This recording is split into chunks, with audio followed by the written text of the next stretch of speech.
Snufblaffelaar, wat dink jy hiervan?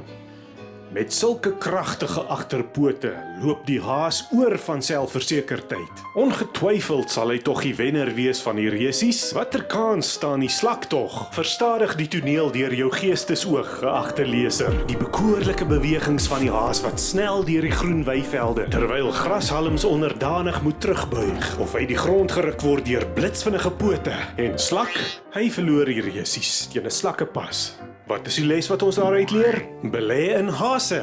Pels behaal goeie pryse hierdie jaar.